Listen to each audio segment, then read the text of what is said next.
Hello everyone, welcome to the Tristar Gym channel. Today we're going to be looking at the latest episode of the Guard Pulling 2.0 series. There are a lot of ways to pull a guard. Jiu-Jitsu, MMA, you are not limited to the rules of wrestling, so we can do a lot of creative things to bring the fight to the ground. And I think that's a really overlooked aspect of fighting in Jiu-Jitsu and MMA. So I'm going to be creating a whole series dedicated to that. Hopefully gonna help a lot of you jiu-jitsu masters out there to get inspired and find new and creative ways to bring the fight to the ground. I spar every week. I wrestle and do jiu-jitsu every week and MMA, and I pull guard in almost every single session. I do a lot of freestyle wrestling. I do a lot of double legs, duck unders, single legs, but also a lot of guard pulling, as you see here. And I believe it's a very, very overlooked maneuver, and that's why I'm doing this entire series, just to hopefully get the ball rolling. Now, the one way we're going to be seeing how to jump guard here is I'll be using the web guard. Okay, so this is web guard part 2. Please make sure to check out web guard part 1. It's the more important of this series. It's the most important one because it shows the key moves of web guard. These moves I don't use as often, but the web guard series part 1 is the one. It's the bread and butter. It's the heart of the web guard. Okay, so here I am. I'm jumping the web guard, and as you guys know, if you watched the first series, I'm looking to grab this leg here. Okay, and once I grab this leg, I'm going to snake my hand down lower, and that's going to bend this posture down over here, and then he's going to create a roll, like you saw in the highlights, and I'm going to sweep him. But when I do that, my opponent knows that I want to do this, and he's going to start to posture. Okay, so let's see here. My partner starts to posture. He's starting to posture. My opponent's here making it a strong neck. I'm going to jump up and wrap up his neck. And a great example of this is Robbie Lawler versus Jake Shields. Jake Shields wrapped up his neck like this and actually won the fight. I won't be showing any highlights of that for this video because the video is actually quite long already. But once I get my guillotine, my partner better keep his head up. See here? His head is up. If his head starts to go down even the slightest little bit, I'm going to break his posture and create a roll and get on top of him. But if my opponent is giving me a strong neck here, he's got good posture, I got to bend his neck some other way.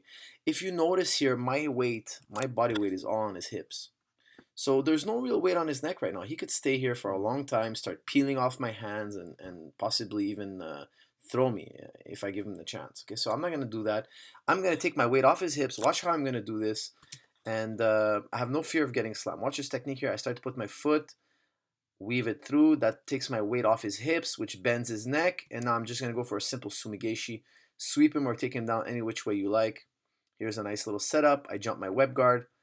As I jump the web guard, he makes a strong neck. As I feel him making a strong neck, I'm not bending his posture. It's time to go up. Once you go up, here, let's get a better look at it here. I'm going to put my foot on the knee to create a small rotation. Once I create a small rotation, I'm going to weave my foot through. Once I weave my foot through, notice my hips now. My hips are no longer on top of his, and therefore I can start applying lots of weight to his neck and flow right into a sumigeshi here and roll him over. This is a beautiful maneuver. I love hitting this move. It's a great way to stop a big, strong guy.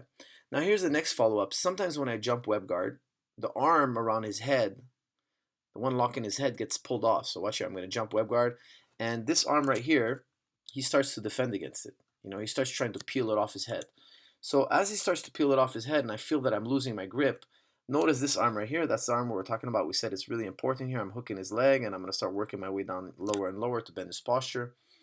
As I start to lose this arm right here, I'm just going to flow with this arm and land right here on this X. I'm going to put my head through that X. Once I do that here, I'm going to go to a backside butterfly guard. We're not covering the sweeps, but you guys know your leg locks, your X guards, your ashigramis. But flow to the backside butterfly guard. It's the stronger of the moves. Okay, so watch here. I was losing the head. It's slipping off. I'm just going to pull my head right inside, go right into a double leg, butterfly double leg sweep here. When you have control of both legs, you're cooking. Okay, so here's one more look at it. If you're sliding off, slipping off, just go right away. Take the guy down. I like to use the X guard to get up here. More on this in future videos. I don't want to talk about finishing the sweeps. It will make the video a little too long, but if you know your sweeps, you know you're in a golden position. Okay, now watch here. So I jump web guard, and this time I had wrist control, and instead of going for the leg and wrapping him up, I felt that I had wrist control. From wrist control, I can get to my triangle. This one is a move I saw Aoki do once in a fight, and it's been working very well. It's a beautiful maneuver.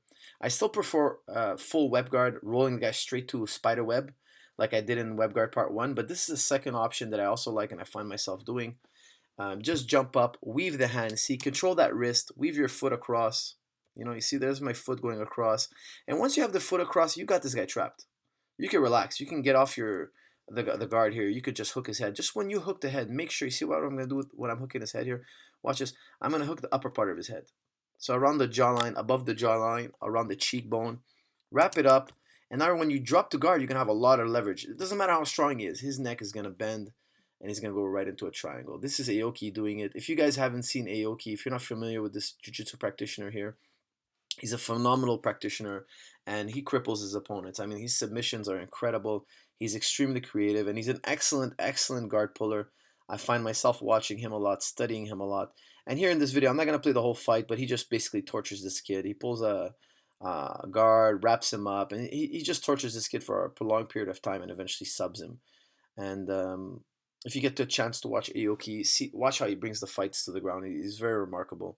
And that brings us to the end of this video. Please, guys, as always, like, share, comment. Be sure to see part 1. Part 1 is the most important. Master part 1 before you go in part 2. Part 2 is just troubleshooting sometimes scenarios that might occur.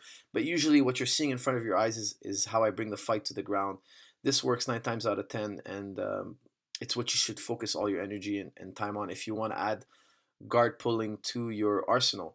Now, one last little note about guard pulling. I don't just guard pull. I do a lot of wrestling. Okay, I do a lot of double legs, underhooks, whizzers. I do it all. Add it all together, and you're gonna have an amazing takedown game. But don't neglect guard pulling, as you shouldn't neglect your traditional wrestling. Thank you very much, and see you for the next episode. Thank you.